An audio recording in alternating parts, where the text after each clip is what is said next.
रहे हो, कोचिंग जा रहे हो, तो तुम्हें बाहर कोई ऐसा व्यक्ति खड़ा हो जो तुम्हें देख रहा हो या तुम्हें कमेंट कर रहा हो या तो तुम्हें बुला के गलत वीडियो दिखा रहा हो, तो उस कंडीशन में हमें क्या करना है ये हमें पता होना चाहिए। 0 से लेके जो 18 वर्ष के बच्चे हैं उनके लिए 1098 है। क्या है? 1098। आप उस पे कॉल करके अपनी या अपनी फ्रेंड किसी की भी मदद कर सकते हो। ठीक है? सुनना नहीं है, डरना नहीं है, आवाज उठानी है और लड़ना। ठीक है?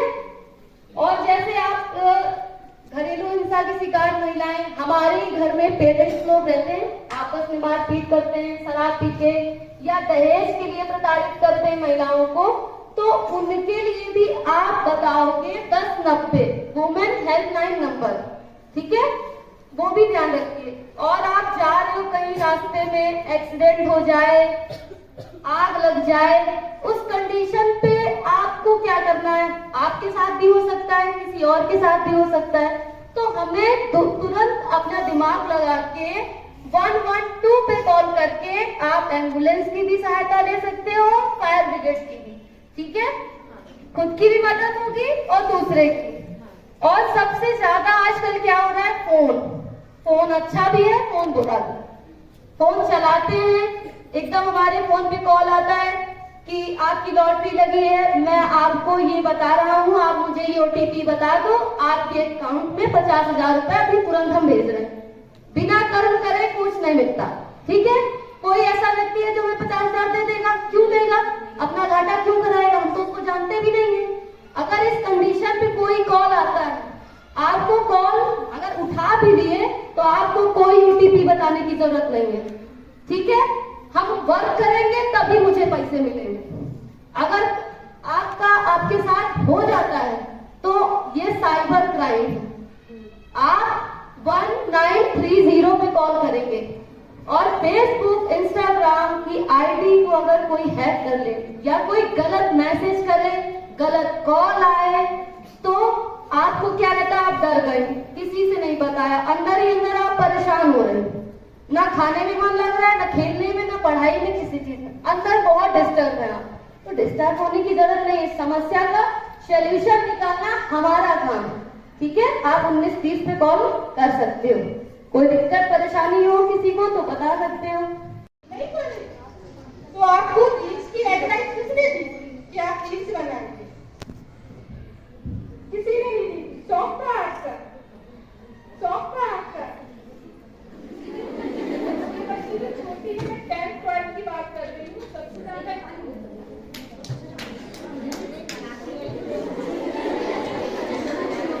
एग्जाम्पल के तौर पे आपको एक एग्जाम्पल दे रही अभी ग्वालियर की लड़की।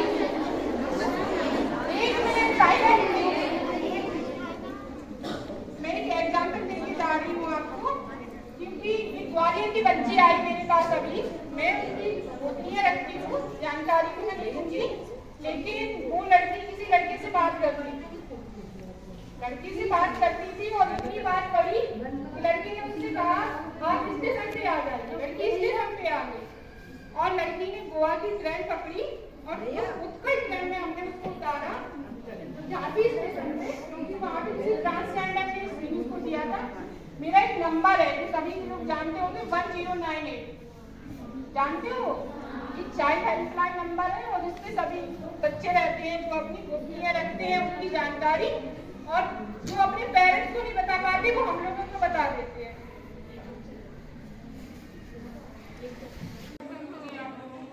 मेरा नाम रोहिणी यादव है और मैं महिला कल्याण विभाग से काउंसलर हूँ। तो सबसे ज्यादा तो बेटा मेरे पास अभी केस आ रहे हैं, 100 से ज्यादा केस मैं हैंडल कर चुकी हूँ। तो बच्चे क्या कर रहे हैं, आजकल AI का जमाना है, आप भी जान रहे हो। तो मम्मी पापा अपनी जगह बिजी है, बच्चों को मोबाइल दे दिए गए। तो मोबाइल से क्या कर रहे हैं बच्चे? चैट कर रहे हैं। बच्चे चैट करते हैं, लड़की हो या लड़का हो। तो उन्होंने चैट की, उन्होंने कहा अगर आपके मम्मी पापा गुस्सा हो गए तो आप ऐसा किए उससे बाहर आके मिलिए, और आप लोग उनकी बातों में चले जाते हो, बाहर जाके मिलते हैं। या फिर हो सकता है आपसे कहेंगे कि आप आइए, इस ट्रेन को पकड़िए, और अपन कहीं बाहर निकल सकते हैं। ऐसे केस मेरे पास बहुत ज्यादा आ रहे हैं। अभी रेलवे से मैं लड़कियां उतार रही हूँ, 10th 12th की लड़कियां सबसे ज्यादा है इसी मात्रा में। और वो क्या कर रही है, लड़कों के झांसे में आती किसी ट्रेन को पकड़ लेती है। ये बताइए आप लोग, 200 रुपए में आप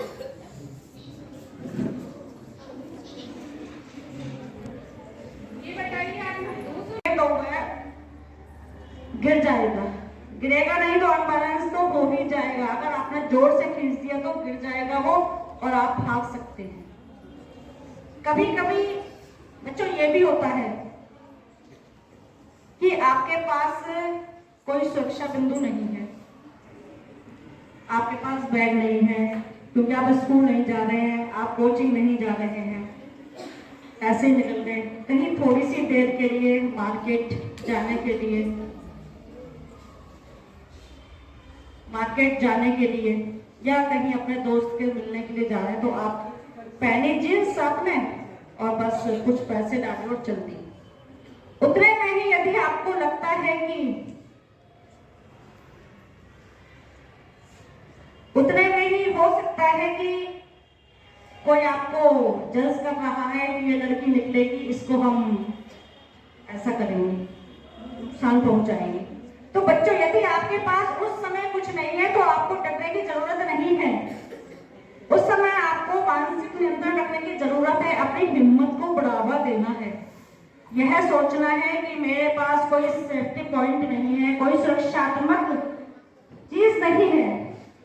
भगवान ने आपको ये दो मजबूत हाथ दिए, इन दोनों हाथों का आपको उपयोग करना है, क्योंकि ये हाथ बहुत मजबूत और बलशाली शक्तिशाली है, आप इनका उपयोग कर सकते हैं। सपोज कीजिए कि उसने आकर आपको ऐसे पकड़ लिया है, छू लिया है या पकड़ रहा है, प्रयास कर रहा है, कुछ भी हो सकता है। तो आपको आपके हाथ का ये हाथ इसका उपयोग करना है, इसको इस तरह से मुट्ठी बांधना है, इस तरह से पंच स्टाइल में, और आप उसको इस तरह से जब आप पंच करेंगे उसके मुंह पर, गर्दन पर, कहीं भी लग सकता है, क्योंकि ये पंच इतना शक्तिशाली होता है कि आप उसकी नाक की हड्डी तोड़ सकते हैं, उसके सर्वाइकल में हानि पहुंचा सकते हैं। लेकिन उस समय आपको यह सोचना है कि मैं पावरफुल हूं। जब आपने उसको ऐसे हिट किया तो वो अनबैलेंस हो जाएगा, उतनी देर में आप भाग सकते हैं, शोर मचा सकते हैं और आप सुरक्षित हो सकते हैं।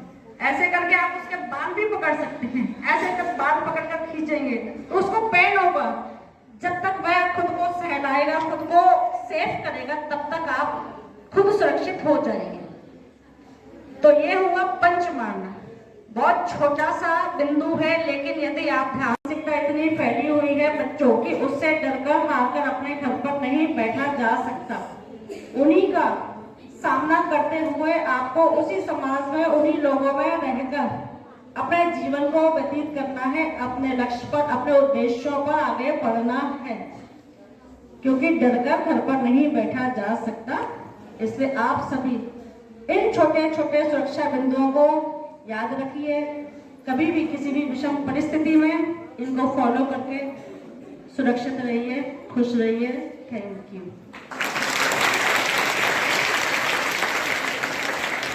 कारणों पर विचार करें कि दिन प्रतिदिन ये विकृत मानसिकता क्यों बढ़ती जा रही है।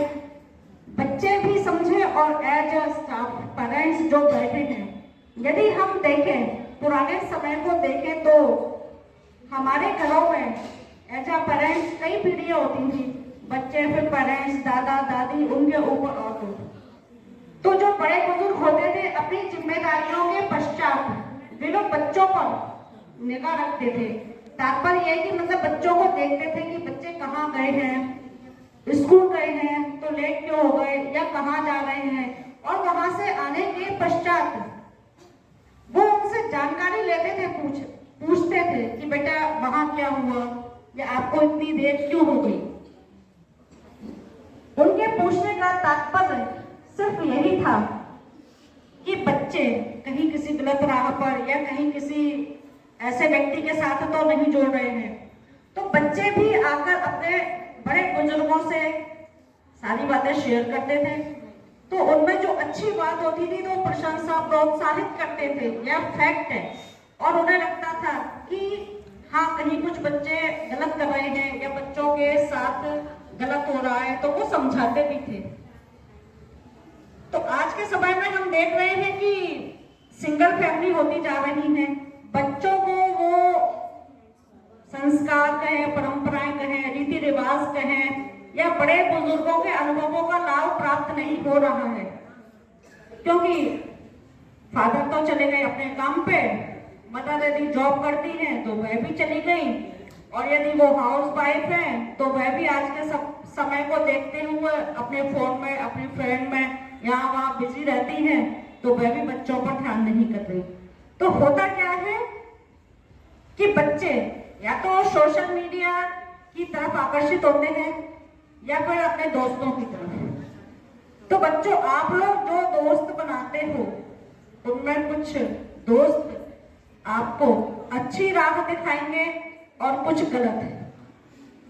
बच्चों की सिक्स सेंस इतनी प्रभावशाली होती है कि उन्हें समझ आ जाता है कि कौन हमें सही रास्ते पर ले जा रहा है और कौन हमें गलत। यह समझकर आपको उस रास्ते को, उस दोस्त को वहां उसको अपना दोस्त बनाना है जो आपको सही राह पर ले जा सके। क्योंकि बच्चों, आपकी सतर्कता, आपकी जागरूकता आपको लाभ पहुंचाएगी और आप अपने उद्देश्य पर अग्रसर होंगे। इसलिए मैं आपको कुछ सिंपल टिप्स बताती हूँ कि यदि आप किसी विषम परिस्थिति में हो तो आप अपनी स्वसुरक्षा कैसे कर सकते हैं।